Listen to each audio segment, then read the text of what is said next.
Assalamualaikum warahmatullahi wabarakatuh. Izin memperkenalkan diri, nama Rara Resvi Prawistika, NPP 291615, kelas D5. Pada kesempatan kali ini, saya akan mempresentasikan materi mengenai pelayanan publik dan inovasi pemerintahan menjawab era globalisasi.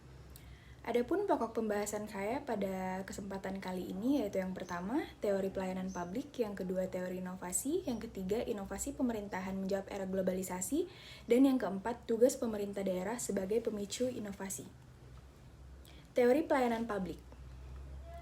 Pelayanan pada dasarnya dapat didefinisikan sebagai aktivitas seseorang, sekelompok, dan organisasi, baik langsung maupun tidak langsung, untuk memenuhi kebutuhan. Pelayanan berarti melayani suatu jasa yang dibutuhkan oleh masyarakat dalam segala bidang. Kegiatan pelayanan kepada masyarakat merupakan salah satu tugas dan fungsi administrasi negara. Menteri Pendayagunaan Aparatur Negara mengemukakan bahwa pelayanan adalah segala bentuk kegiatan pelayanan dalam bentuk barang atau jasa dalam rangka upaya pemenuhan kebutuhan masyarakat. Apa itu pelayanan publik? Pelayanan publik menurut Sinambela adalah sebagai setiap kegiatan yang dilakukan oleh pemerintah terhadap sejumlah manusia yang memiliki setiap kegiatan yang menguntungkan dalam suatu kumpulan atau kesatuan dan menawarkan kepuasan meskipun hasilnya tidak terikat pada suatu produk secara fisik. Definisi pelayanan publik menurut Keputusan Menteri Pendayagunaan Aparatur Negara Nomor 25 Tahun 2004 adalah setiap kegiatan pelayanan yang dilaksanakan oleh penyelenggara pelayanan publik sebagai upaya pemenuhan kebutuhan penerima layanan maupun dalam rangka pelaksanaan ketentuan peraturan perundang-undangan. Sedangkan Keputusan Menteri Pendayagunaan Aparatur Negara Nomor 58 Tahun 2002 mengelompokkan 3 pelayanan dari instansi serta BUMN atau BUMD. Pengelompokan jenis pelayanan tersebut didasarkan pada ciri-ciri dan sifat kegiatan serta produk pelayanan yang dihasilkan, yaitu yang pertama pelayanan administratif, yang kedua pelayanan barang, dan yang ketiga pelayanan jasa.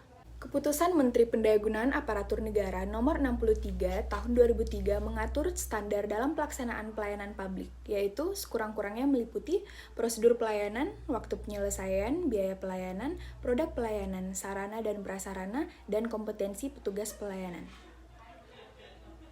Pokok pembahasan yang kedua yaitu teori inovasi. Apa itu inovasi? Inovasi merupakan suatu gagasan ataupun barang atau hal yang baru, belum ada, ataupun yang sudah ada, tetapi belum diketahui oleh pengadopsi. Inovasi juga dapat berupa metode baru untuk meningkatkan mutu atau kualitas terhadap suatu program atau barang yang sudah ada. Ada beberapa definisi inovasi menurut ahli. Salah satunya definisi inovasi menurut Habermas, yaitu inovasi adalah pilihan kreatif, pengaturan, dan seperangkat manusia dan sumber-sumber material baru atau menggunakan cara unik yang akan menghasilkan peningkatan pencapaian tujuan-tujuan yang diharapkan. Dari definisi-definisi para ahli, maka dapat dijabarkan beberapa kata kunci yang terkait inovasi, yaitu yang pertama, baru. Dalam inovasi, dapat diartikan sesuatu yang belum ada, dimengerti, diterima, atau dilakukan oleh penerima inovasi. Sifat baru di sini bersifat kualitatif. Yang kedua yaitu kesengajaan, bahwa inovasi yang dilakukan tersebut secara sengaja dengan memanfaatkan seluruh sumber daya yang ada untuk mencapai tujuan yang diinginkan. Kemudian yang ketiga yaitu terprogram. Inovasi dirancang dan disusun secara sistematis dan terstruktur dengan tujuan yang jelas. Lemahnya struktur pendukung, kurangnya proses konsultatif, kurangnya pendekatan secara holistik, serta tidak adanya evaluasi dan perbaikan akan merusak proses penerapan inovasi di lembaga pendidikan. Terprogram dalam hal ini berkaitan tentang struktur kepengurusannya, kegiatan-kegiatannya, tujuan, serta pembiayaannya. Pokok pembahasan yang ketiga yaitu inovasi pemerintahan dalam menjawab era globalisasi. Inovasi merupakan kunci untuk meningkatkan pertumbuhan ekonomi, daya saing daerah, dan meningkatkan kesejahteraan masyarakat. Inovasi menjadi salah satu alat dalam mengakselerasi peningkatan daya saing Indonesia. Setiap elemen negara yang meliputi pemerintahan, swasta, dan masyarakat sipil harus melakukan inovasi. Inovasi pada lingkungan instansi pemerintah meliputi antara lain kementerian, lembaga pemerintah non-kementerian atau LPNK, pemerintah provinsi, pemerintah kabupaten atau kota. Sangat penting karena dapat mengakselerasi inovasi swasta dan masyarakat dalam meningkatkan pelayanan publik. Pemerintah daerah menjadi salah satu ujung tombak pelayanan publik yang wajib melakukan inovasi. Pelayanan publik yang inovatif akan meningkatkan pelayanan, pemberdayaan masyarakat, pertumbuhan ekonomi, dan daya saing yang semakin tinggi. Kemampuan daya saing daerah yang tinggi pada gilirannya akan meningkatkan kesejahteraan masyarakat. Inovasi, selain diperlukan untuk meningkatkan daya saing daerah, dapat meningkatkan kualitas kesejahteraan masyarakat, pada dasarnya juga merupakan bagian yang tak terpisahkan dari reformasi birokrasi.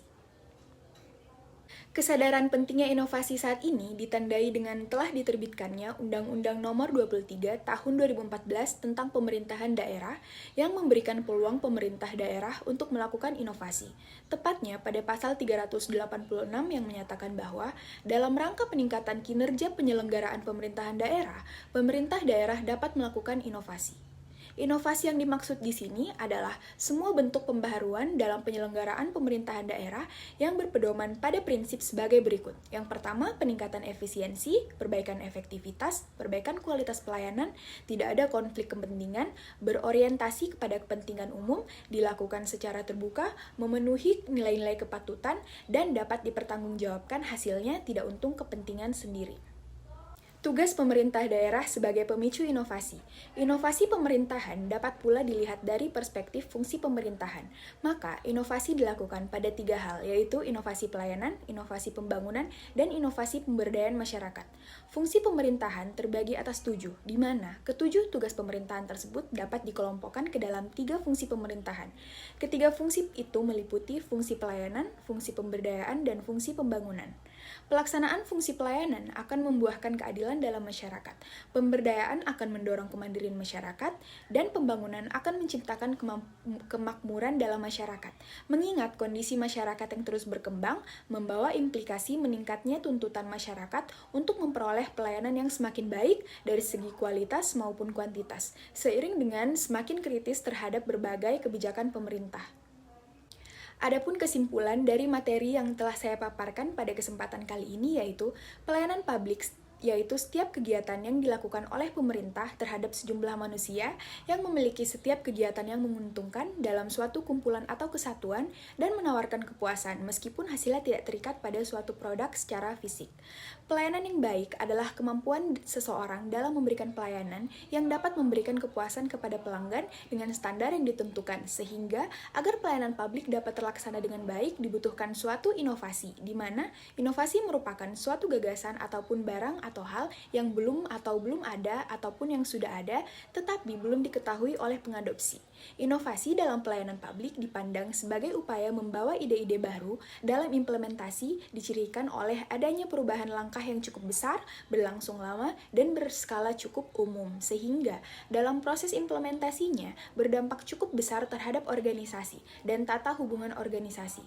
Dan ditinjau dari fungsi pemerintahan, inovasi dilakukan pada 3 hal, yaitu inovasi pelayanan, inovasi pembangunan, dan inovasi pemberdayaan masyarakat. Sekian pemaparan materi dari saya pada kesempatan kali ini. Lebih dan kurangnya mohon dimaafkan. Terima kasih atas perhatiannya. Wassalamualaikum warahmatullahi wabarakatuh.